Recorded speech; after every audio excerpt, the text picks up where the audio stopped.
Hello and welcome to another Yale School of Management Careers webinar. I am delighted today to not be presenting, but also to be hearing from one of our esteemed alumni. Abby Adlerman is an alum of the School of Management, class of 1986, and she's here to talk to us about landing our first board seat. Abby is the CEO and founder of BoardSpan Incorporated, which is a resource I am delighted for you all to know about.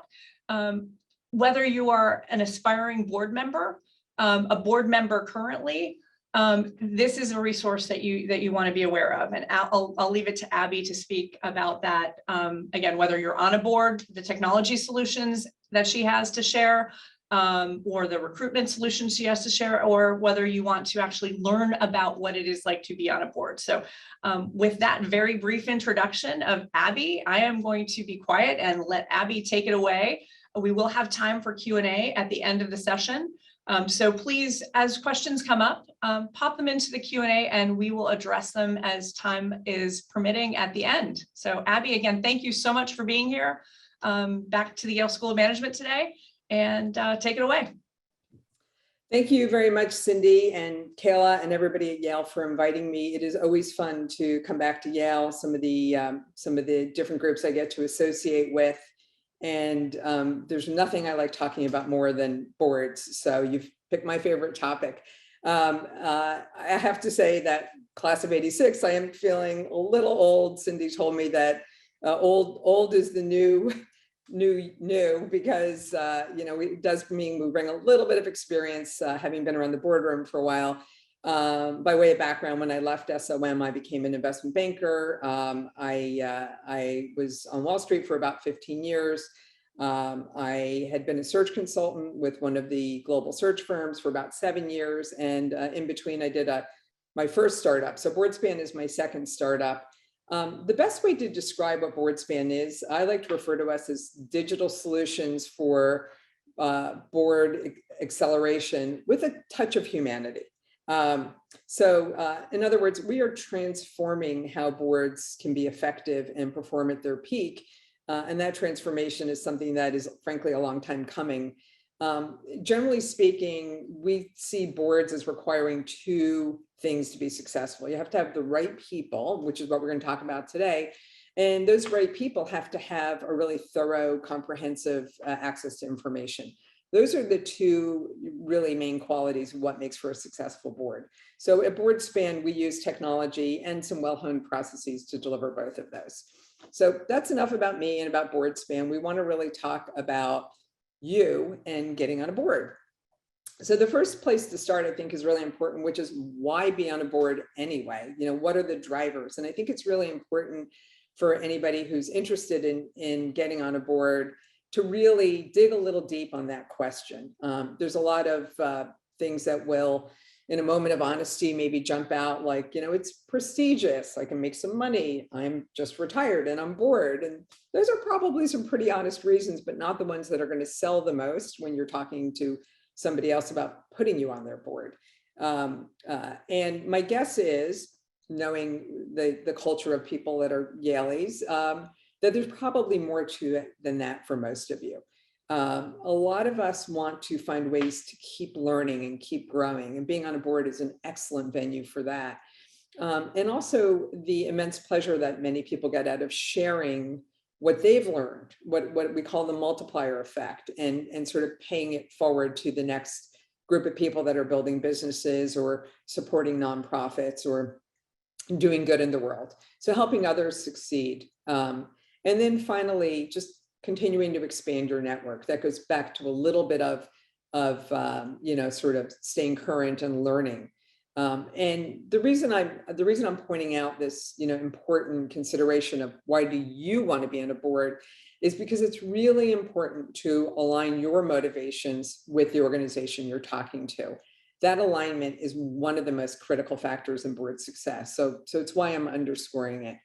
I should mention, by the way, that my comments today are going to be a little bit about, what we know about boards and what makes boards successful, because I hope it helps you think about your own journey in the boardroom, and frankly, even on a more tactical level, your own preparedness and interviewing and getting that board seat process. I want you to be successful. So the more I can tell you about what we know works in the boardroom, the more I hope it will help you. That's generally the tact I'm taking. But in the Q&A, if you want to drill into different directions, as Cindy said, we're going to do Q&A at the end. So it's pretty much, anything is fair game. Just moving on to board service. I think it's really important to kind of know what you're getting yourself into. So a few facts about boards. The size of the typical board is growing these days. The average S&P 500 board is a little over 11 people.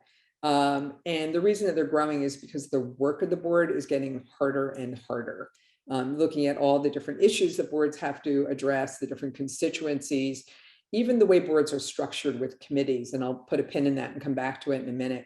But there's so much work on the board that the sizes of boards are going up. And that is a good thing for the most part in terms of getting the work done, opening up opportunities to more people, thinking more broadly, and having more perspectives around the table. That's all good.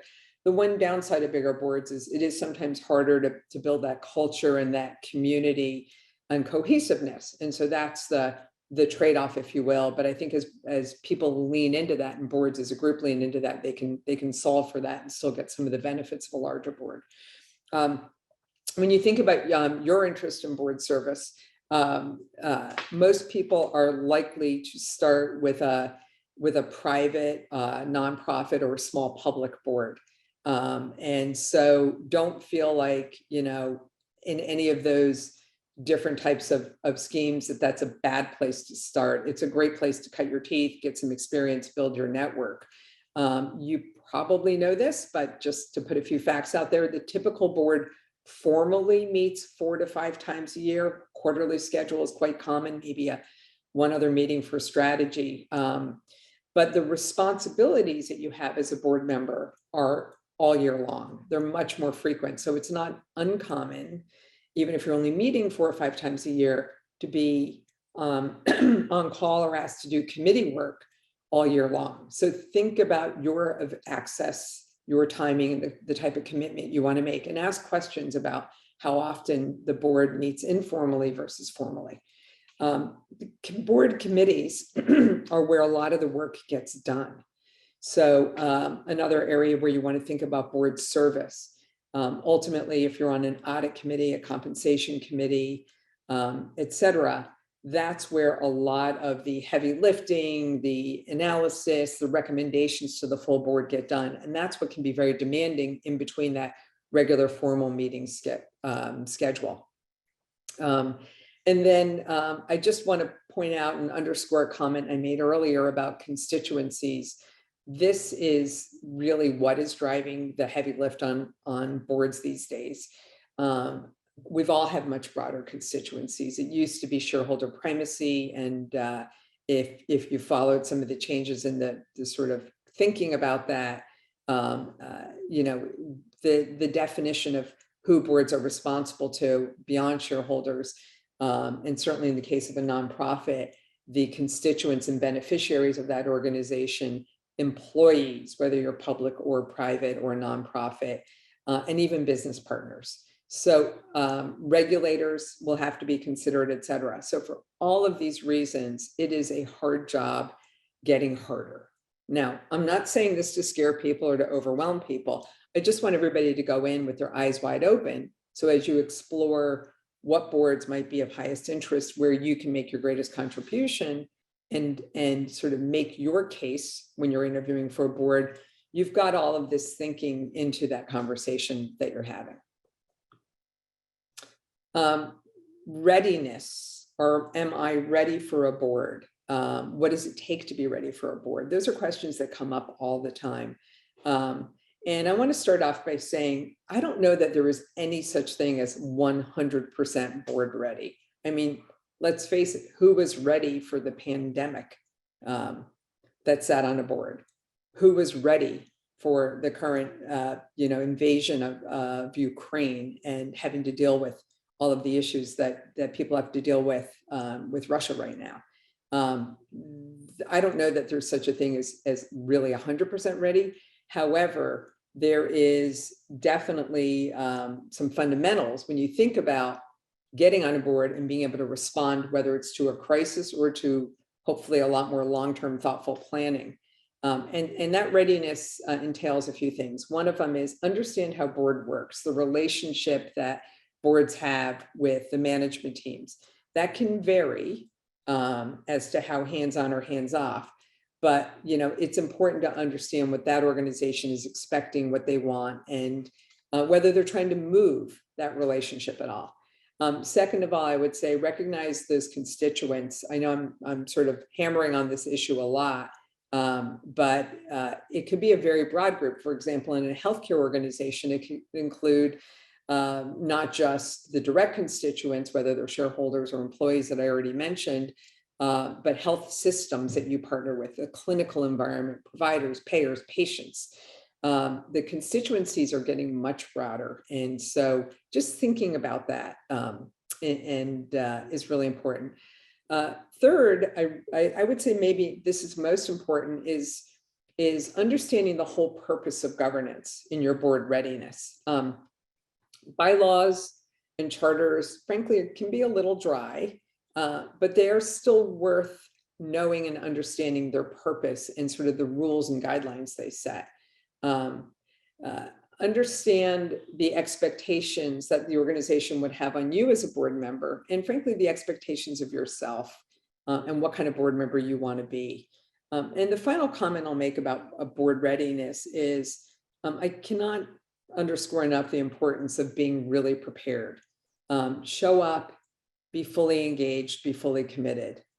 Long gone are the days where board members kind of come in, go to dinner, read the documents in the middle of the meeting while they're being presented real time, raise their hand for a few votes, and off they go. That is way, way, way behind us. Boards are expected to do real work, come very prepared, thoughtful, be good listeners, and bring really good questions. And then use everything you've learned to really have considered opinions. Boards do not deliver final says. They do not deliver edicts, but they're really, really valuable thought partners to the management teams that are leading the organizations. This leads me to want to talk a little bit about some of the foundational elements and what I call the core responsibilities.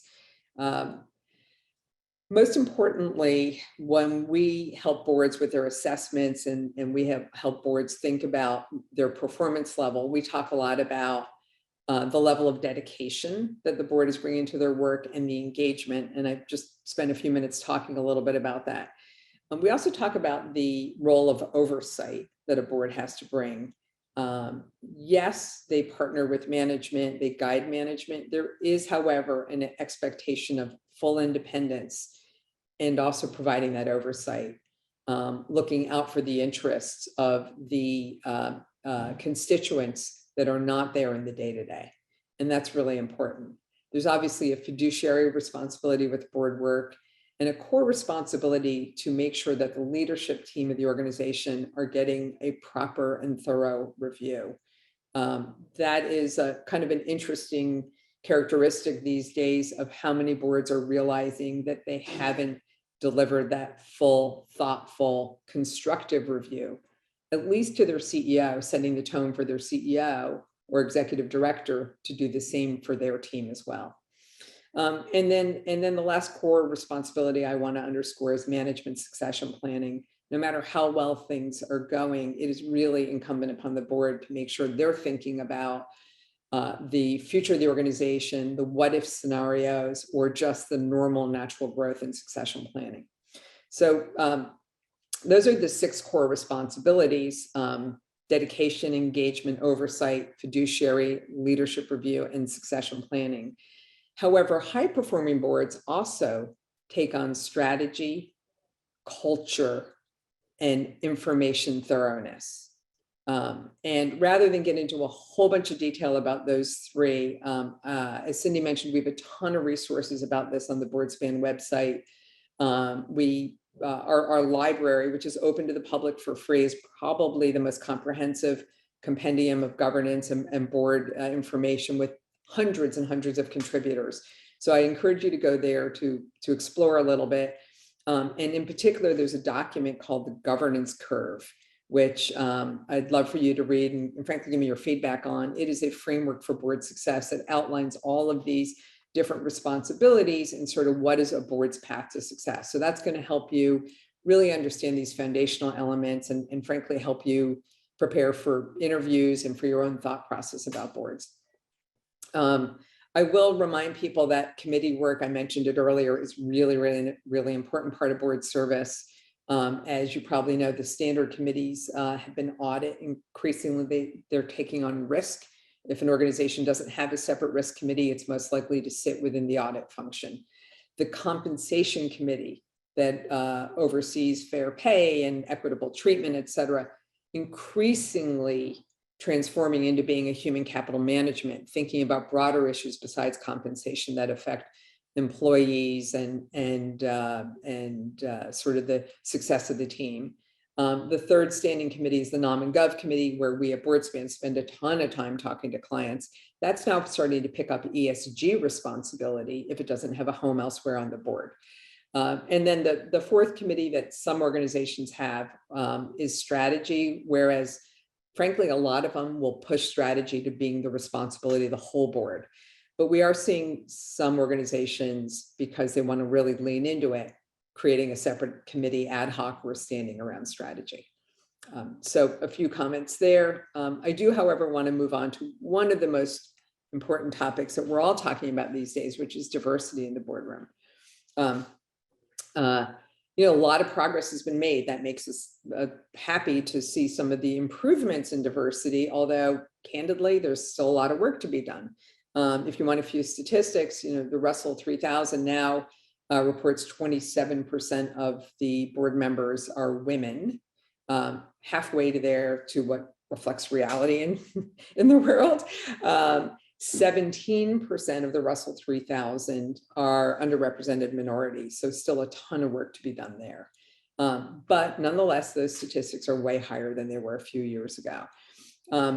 This has come about, as you may know, through some regulatory action. Super proud that my home state, California, has led the way in that, although there are plenty of other folks following along. And it's not just at the state level now, thankfully. So that's certainly helped. What it's done that's even more impactful is not just legislating our way into diversity, but creating awareness and awareness with the subject and sort of a little bit of a herd mentality, which works, has really helped. And I would say the third factor is frankly a little bit of embarrassment for those that were way behind. So however we get there, it's good to be making progress. A lot of new board members are carrying a little bit of the burden of not only this message, but getting up to speed quickly and leaning into the responsibilities and really sort of keeping the door open for others coming up from behind them. And that is an important part of diversity in the boardroom, but also if you are the non-diverse board member, I cannot urge you enough to be mindful. When you have different voices in the boardroom, you want to make everybody inclusive. That's why DE&I are so important to be grouped together. And so it's really important to be inclusive of people, of others, keep that door open. If we don't do that, there is a really big risk that the progress made will plateau. One of the things that a lot of new board members or new board candidates ask me is how do you address the issue of, am I being called because I'm diverse, or am I being called because of my background, my professional expertise, et cetera. And I honestly hear a range of opinions on how people feel about that. Personally, I never call somebody for a board because they're diverse. It's not how we want to work with our clients. And I don't personally think that that's how a candidate wants to get the call. You may feel different, and that's fine. I respect your opinion.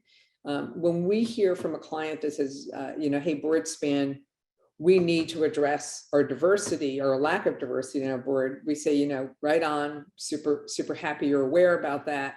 However, let's park that important need for a minute and talk about your business problem. Because we want people to solve their business problems and can assure them that you can do that with plenty of diverse board candidates. For you as an individual, looking at boards that you may want to go on, you want to find your own sort of comfort in that conversation and how you feel about, why am I getting the call?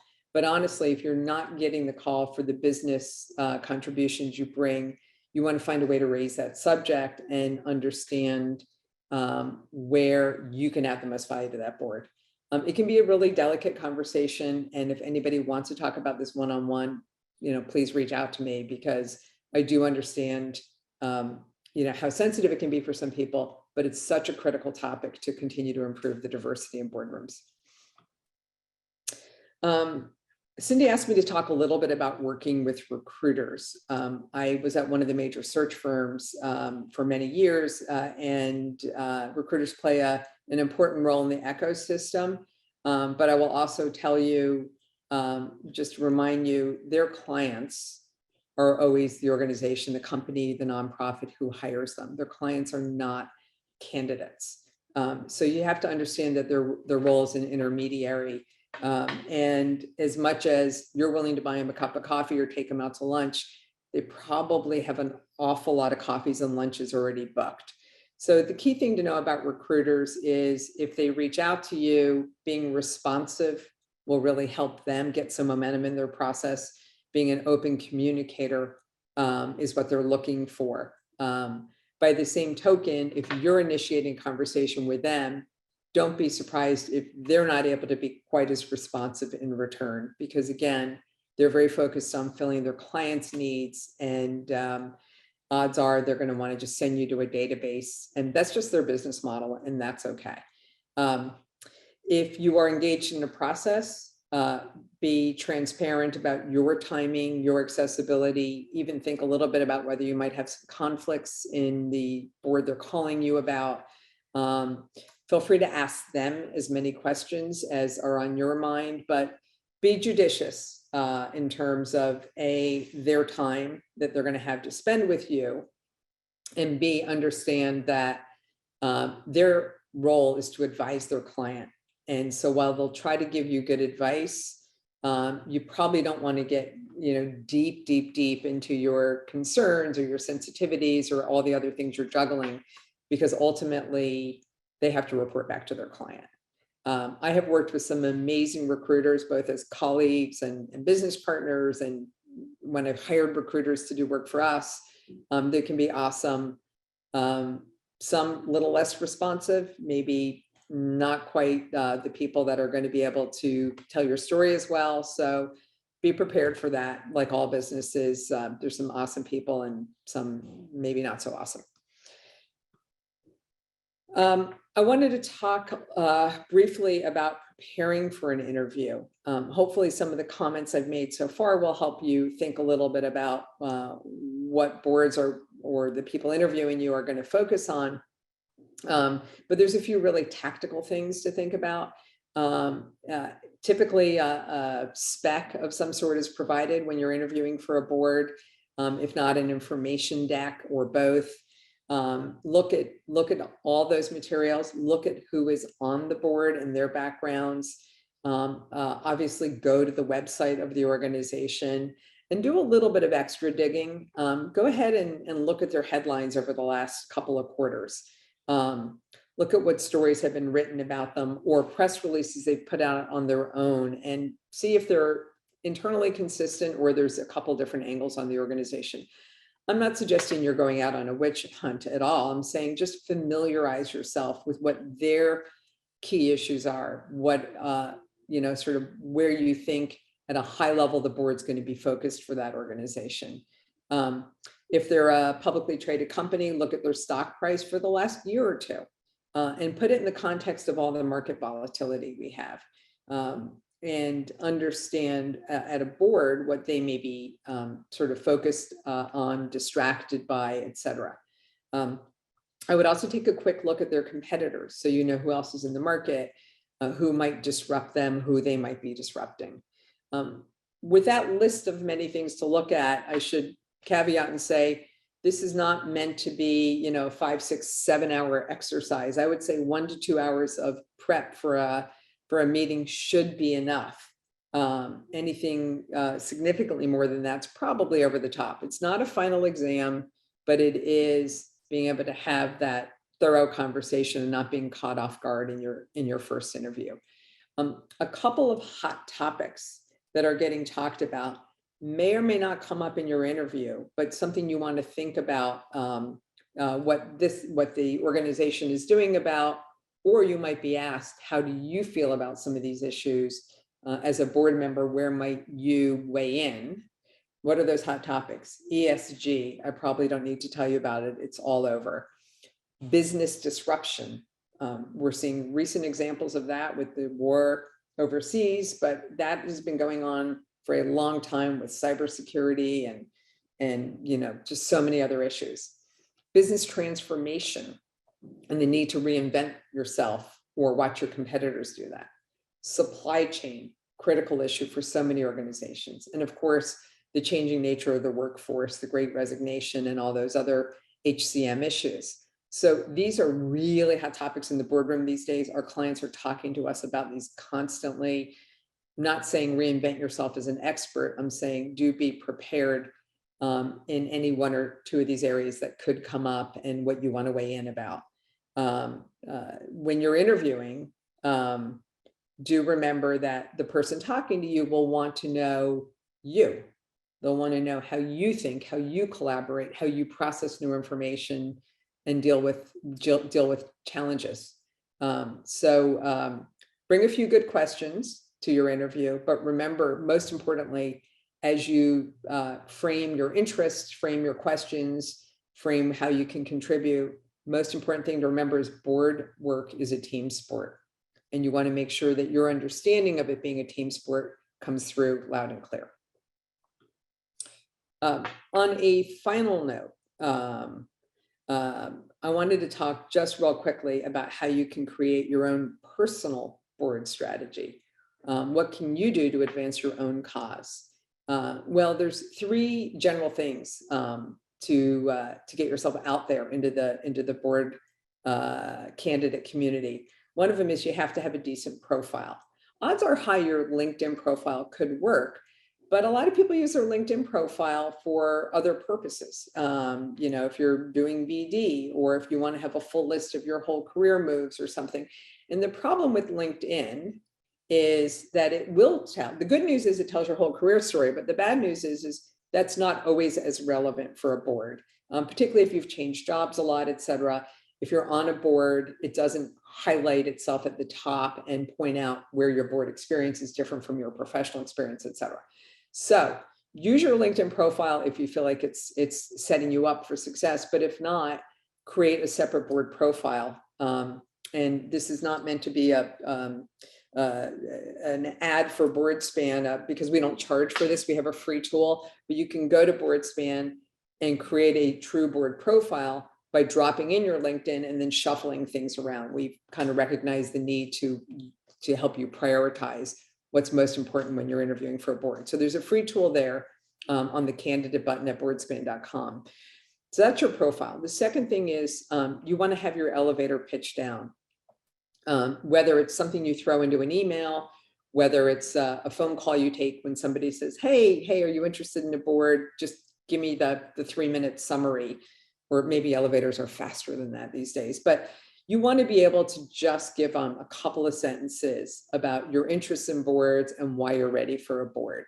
And so think about how to get a really concise pitch for yourself. Again, we have a few hints. There's a little tool on BoardSpan's website that will help you think through what's my pitch, what are my 3 bullet points. And then finally, and I cannot underscore this enough, use your own network. The reality is that 80% of board placements are made through people's own professional networks. They're not calling search firms. They're not using professional intermediaries. They're saying, hey, I know somebody good for you, or here's a few people in my network, et cetera.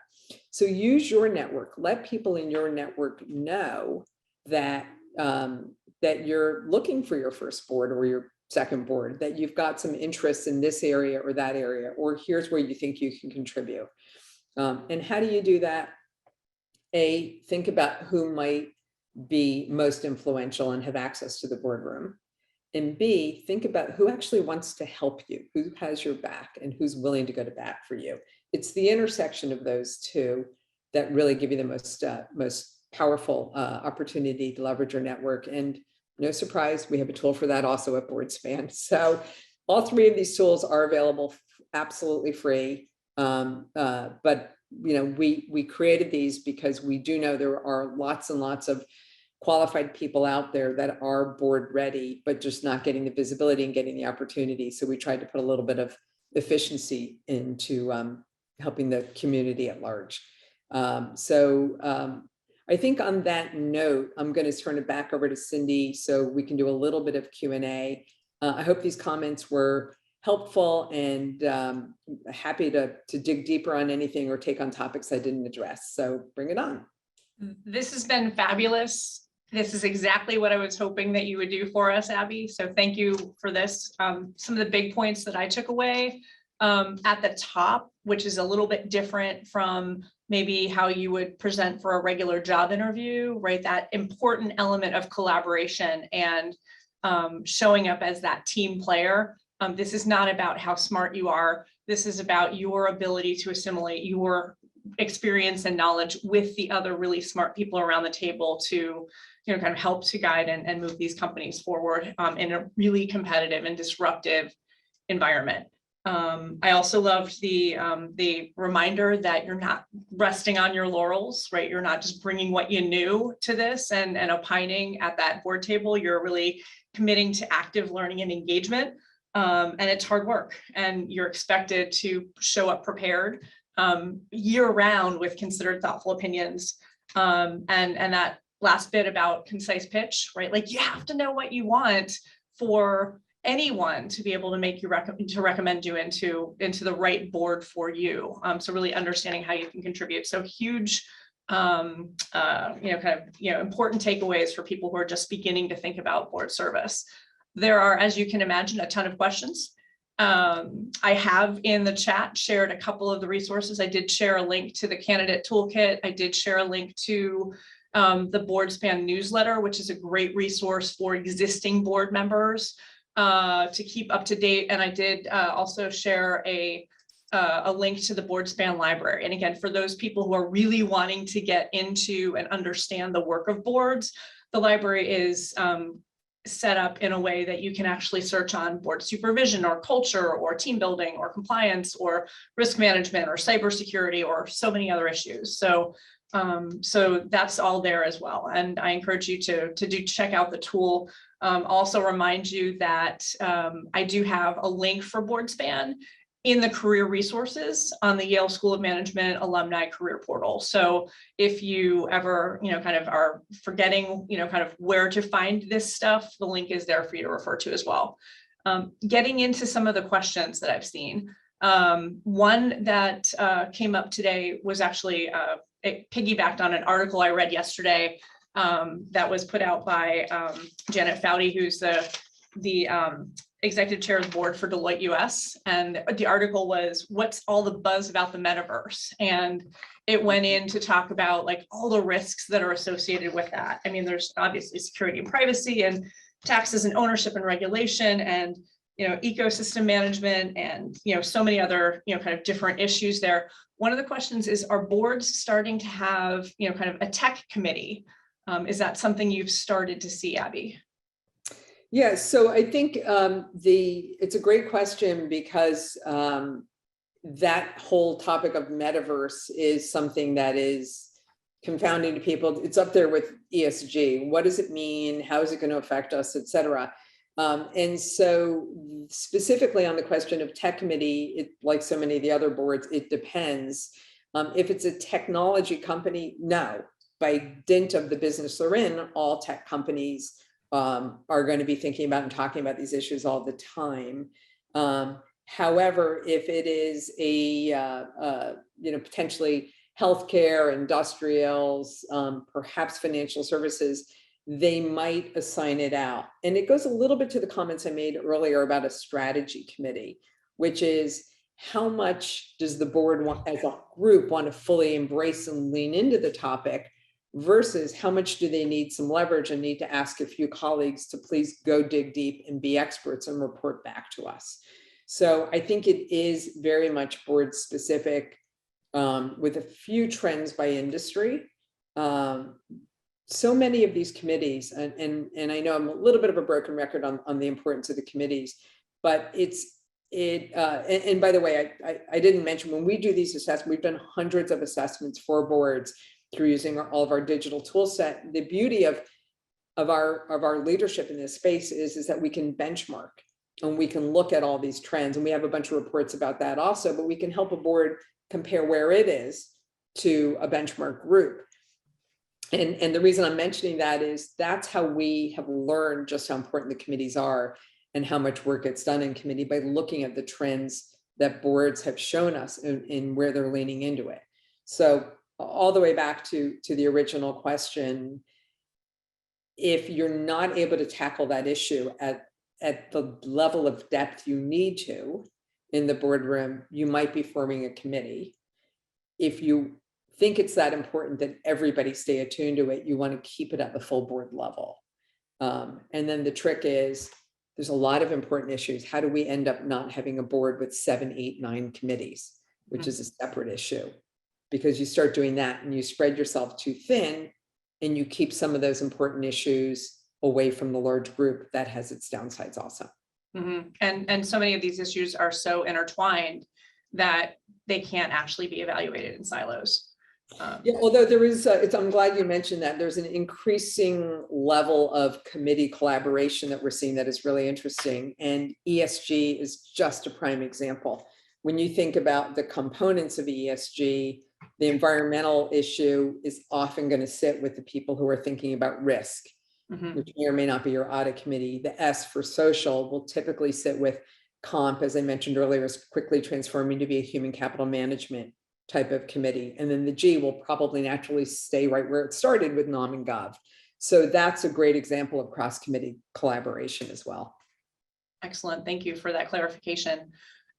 2 questions now about getting onto a board. And then some deeper questions about the work of boards. What role is responsible for figuring out who is invited to the board, deciding those board members?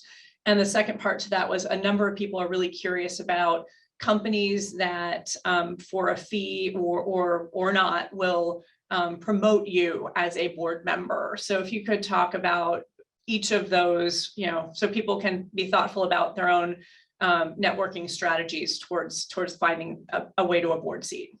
Yeah. So thank you for on the first question. I glossed over it because it's almost such second nature to me, which is the Nom and Gov Committee and the role of the Nom and Gov Committee. And as the name implies, nominations, which is probably anymore 10 to 20% of their work, and it depends upon if a board is in a refreshment cycle and doing its own succession planning. It could be a pretty heavy lift year if they're not needing to change any board members for the foreseeable future. The Nom part is small and the Gov part is big, but it is very much that committee. And typically the Nom and Gov Committee of a board will do the vetting of candidates and write the spec. And we strongly encourage them to socialize the spec when they write it with the rest of the board, so they don't go down a path and find somebody they think is awesome and the rest of the board is not aligned. Alignment is critical in a boardroom. But once they get a spec that they've got support for, they vet candidates, they typically will create a short list. And then the Nom and Gov Committee don't get the final decision. They make a recommendation to the board. Depending upon the culture of your own board, or that board, I should say, they might have finalist candidates, 1, 2, or possibly even 3, interview with the whole board or a subset of the board, or people are interested in the board. It also depends upon the size of your board. You're not going to ask a candidate to interview with 20 people necessarily, but you might ask them to interview with 6 or 8. So it's sort of just the finalists that will get to the rest of the board, if at all. But ultimately, the Nom and Gov Committee will recommend a candidate or two to the rest of the board, and the decision has to be taken at the full board level. As far as the 4-fee services out there, you know, I'm of mixed views. I don't want to disparage other people's business models. I will say, though, that typically you're not paying somebody to get you on a board. What you might want to do is pay somebody to spend their time to give you advice, help you think about, you know, your pitch and profile and some of the things I talked about earlier. But to pay to place you on the board is the reverse of the typical model. And you want to be a little careful about that, is what I would say. But it's not fair for me to disparage other people's business models. Just approach cautiously. Mm-hmm.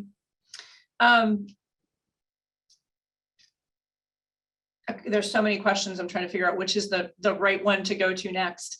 For those people who might create or be interested in a board, is there a place like, you know, a LinkedIn job board where we can go and look at what are the available board positions so we can kind of apply to them like we would for jobs? Is there a place that you can go that's consolidated that you would suggest is at all useful? I think you can look up on LinkedIn for, you know, postings. We don't use them, so I'm a little less familiar, quite candidly.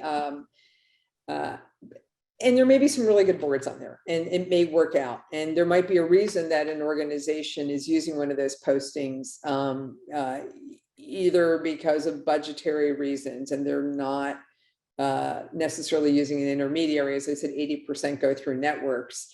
It may be they want to take this, you know, try a purely very democratic approach. And I love that concept. To be honest, I'm pretty much all for democracy. But I want to tell you guys why networks are so prevalent. Networks are a safety net for people. When you put somebody on your board, you're going to live with them for a few years typically. And that collaboration that we've talked about is so important. So the reason that people like to stay within their networks is for the safety of it. And if, hey, I don't know this person, but Cindy referred them to me, that gives me a huge head start that they're probably a good fit for us. And even when an organization hires a recruiter, they're taking a little bit of a risk of, is that recruiter going to find somebody that's a true cultural fit? So they actually want to hire a recruiter that deeply understands their culture, that holds their values dear, that will be patient and thorough in their vetting, et cetera. So all of that flies a little bit against the let's just post and see what we get, because those relationships are so important. So just be mindful. It's important in job search as well, right? The most successful people in job search generally are finding these opportunities through their networks because social capital is so important and sticky. Well said. For you personally, when you're hired by a company to do a board search, where do you look? What are you looking for? What platforms are you searching other than your board span internal database? Yeah, so the good news is information is a commodity anymore, and it's very, very accessible. LinkedIn is everybody's best friend when you're doing search, and that's why I encourage people to be on LinkedIn if you want to get noticed. However, there's a lot of other places. There's a database, a service called BoardX that just scrapes all the public information, and even if you're on a nonprofit board, they scrape that information. That helps if you're already being noticed. But even if you're on a leadership team, you don't have to be on a board to be sort of thrown into that. And I don't know if people can opt into BoardX. I think they just do it through all filings where they scrape, but it is very comprehensive. There are a lot of networks. Now, BoardSpan, we have taken the time to develop direct networks, direct relationships with organizations like the Latino Corporate Directors Association, some of the other, the Pinnacle Ascend, and some of the other that really do try to raise awareness for diverse candidates. The good news is that the awareness I talked about earlier has helped create demand, and we love that. And I should take one moment to brag and say that over 50% of our candidates are people of color that we've placed, 50% in the last 4 years, and 75% are women. So our overall diversity stats are at about 94% between those two. We are happy to use those networks, and we're happy for them to advocate for their members. So there's a lot of different resources out there, and a good recruiter will not have a bias towards their own database or anything else that's available. A good recruiter will always do what's in the client's interest and look far and wide. That's a great reminder that there's other organizations out there that will also assist you with your board readiness, and with whom you can actually have conversations from a mentoring or even a sponsorship standpoint, for people who might be a little bit further along than you are, to help you to truly be ready for what you're asking for as a board member. That's great. And they've invested in those relationships. So why not leverage them? Mm-hmm. A couple of questions on the corporate side, and then a little bit more back into more community service and getting into the and society side of the SOM mission. For a corporate or private company board, what do you think would be the approximate time commitment? You talked about the 4 to 5 meetings and the committee work throughout. If somebody's saying, yes, I have time, I've got kids, I've got, this and that, work, and how much time is somebody, kind of carving out before they actually say, this is a step I'm ready to take today? Yeah. It's funny. I have this conversation a lot with both candidates and with clients, because capacity is something that everybody on both sides of that conversation need to think about. I'll point out a few things. So ISS, which are the proxy advisors that are playing an incredibly important role for the institutional investors, because there's too many companies for them to track. So they really try to lean on the proxy advisors to help them with this. ISS have set out a rule of 5 boards, public boards is the max somebody should sit on. Interestingly, the major institutions like BlackRock, Vanguard, Fidelity, et cetera, like to talk about 4. So if you do the math and say, look, if I could sit on 4 public boards and I'm used to working, 50 hours a week or, 60 hours a week, whatever your normal life was before you were, when you were a full-time executive, that will give you a sense of, how many hours, you should be spending on your board and what's expected. And by the way, if you do the math on that, it's kind of like 500 hours a year. Most people will tell you that they don't spend 500 hours a year, maybe half of that. But you want to think about, the quarterly or 5 board meetings, which are typically a full day of meetings. So maybe some committee meetings the day before, travel if you're traveling, and preparing for that meeting, right? So it's going to chew up a big part of that week, is one way to think about it. And if you're on 4 boards, you could see how it could chew up a lot of time. And then all of those conference calls and touch bases and advice for management in between the meetings. Mm-hmm. So that's one way to think about it. Another way is to talk to people on that board and ask them what they're putting into it and what their own experience is, and whether they feel like they're at about right, or they probably should be putting a little more or a little less.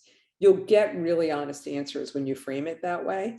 And it's just a great way to set expectations. And by the way, it's a terrific topic when you're fairly far into the process, because it shows you're being really thoughtful and really preparing to fully engage in the work of the board. So I love the question. And developing rapport and trust with those people with whom you're going to be spending so much time in collaborating. Yeah, absolutely. It's a good way for us to interview them to make sure that it's a good fit for us as well. Yeah. Yeah, absolutely. Our board, what's the liability for a board member generally? And then if somebody or some, in the news or whatever, somebody is being perceived as perhaps not being performing at, the question is if they're not performing at an appropriate fiduciary level. So generally and specifically if you screw up.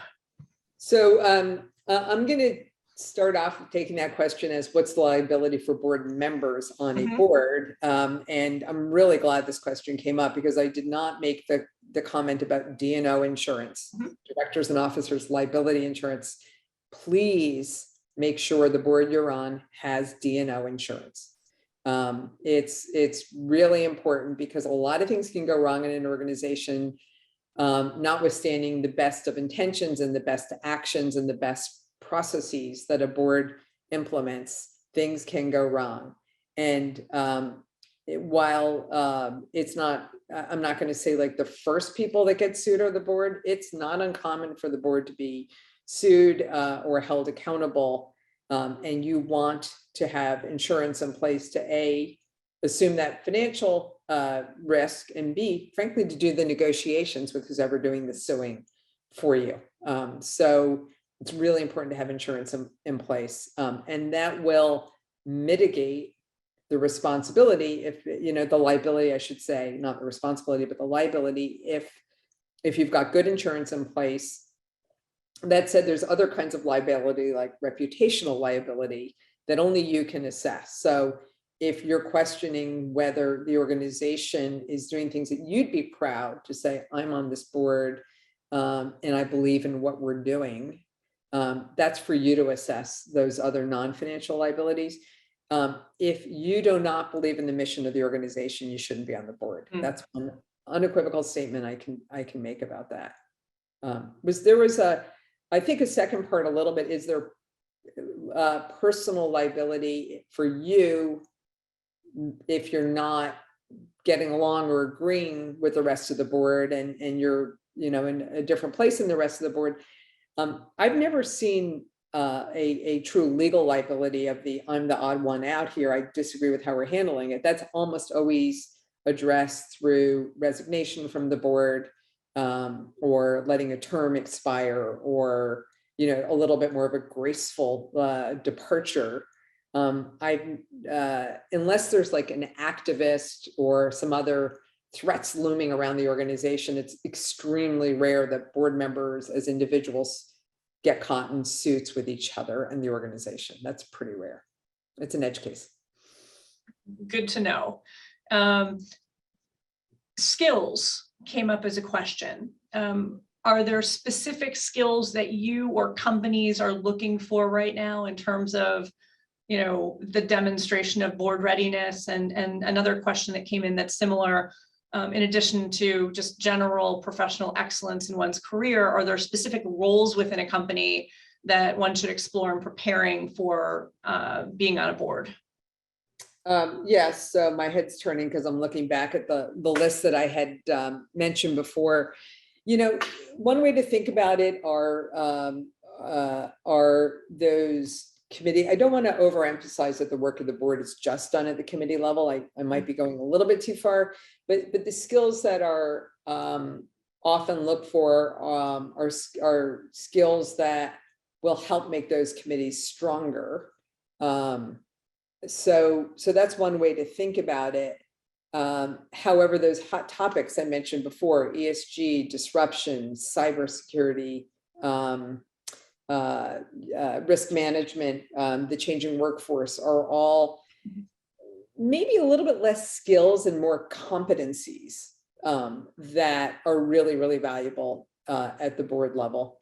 As far as what's, sort of a typical title or expertise, where are clients asking us to look a little bit more?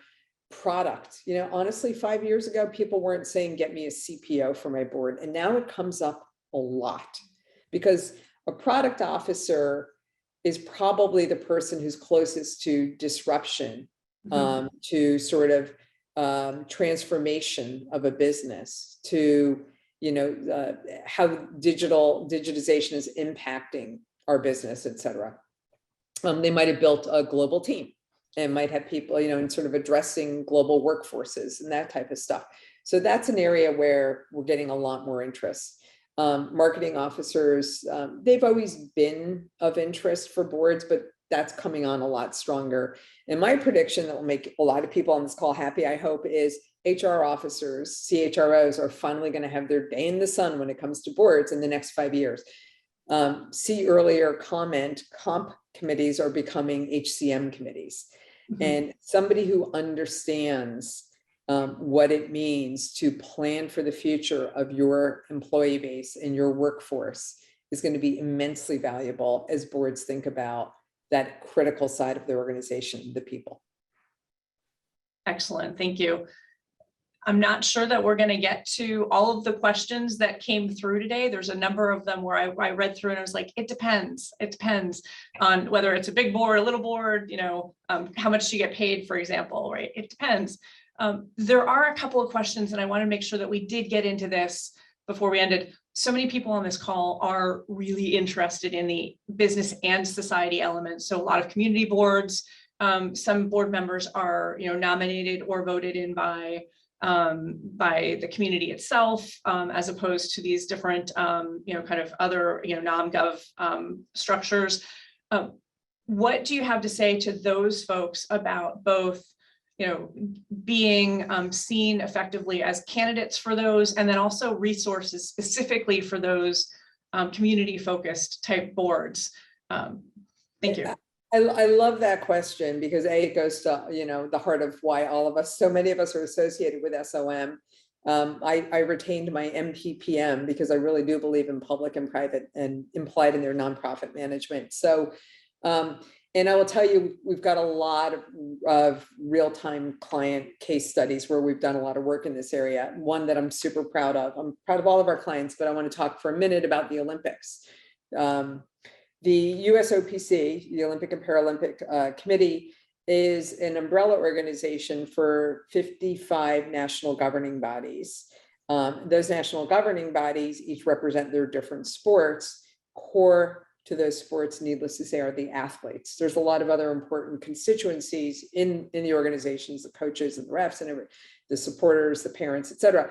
But obviously the heart of all that are the athletes. And so that's a great example of a constituency organization that gets represented on both each of on the NGB, whether it's fencing or swimming or skiing or whatever, their boards, and they all have their own board independent of the Olympics.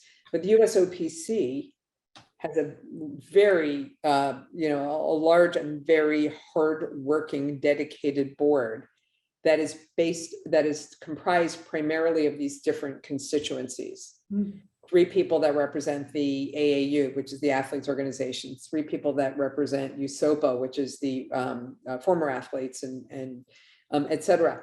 Those people have a responsibility and a very tricky balance to walk of how do I represent the group that nominated and put me here, but also the board that we're serving. And since we're running out of time, I will just tell you there's, you can reach out, check in our library to talk a little bit about this, reach out to people at BoardSpan. But the key thing is to find that balance of what is the mission of the organization and how does my constituent group further that mission. And if your constituent group is in conflict with the mission, please resolve it. That is my best advice. Always be mission aligned. And if the needs of your constituencies are not the needs of the organization, that's where you want to do your work as a board member. And by the way, your value added to getting that right will be immense. It'll be absolutely, just invaluable. Absolutely. And where it is in service to community, it serves us all. That's right. We are at the top of the hour. Abby, I just want to say thank you again for sharing your wisdom and your knowledge. This has been a topic that people have wanted to hear about for a long time. And I'm delighted that they now know you and also know about BoardSpan. I just put a link into the chat for the alumni career site. Again, the link for BoardSpan is there. That is also where you can make an appointment for coaching with me, and where there are a number of other really great resources, including a list of all of our prior webinars that you can go back and have a peek at as well. And again, another great big thanks to Kayla Heaslip and Alumni Relations for helping to put all of these together, and to all of our participants for, again, showing up for a really wonderful webinar and bringing fabulous questions. Thank you again, everyone. And Abby, I look forward to chatting with you again soon. Thanks, a pleasure to be here, and go Yale. Indeed.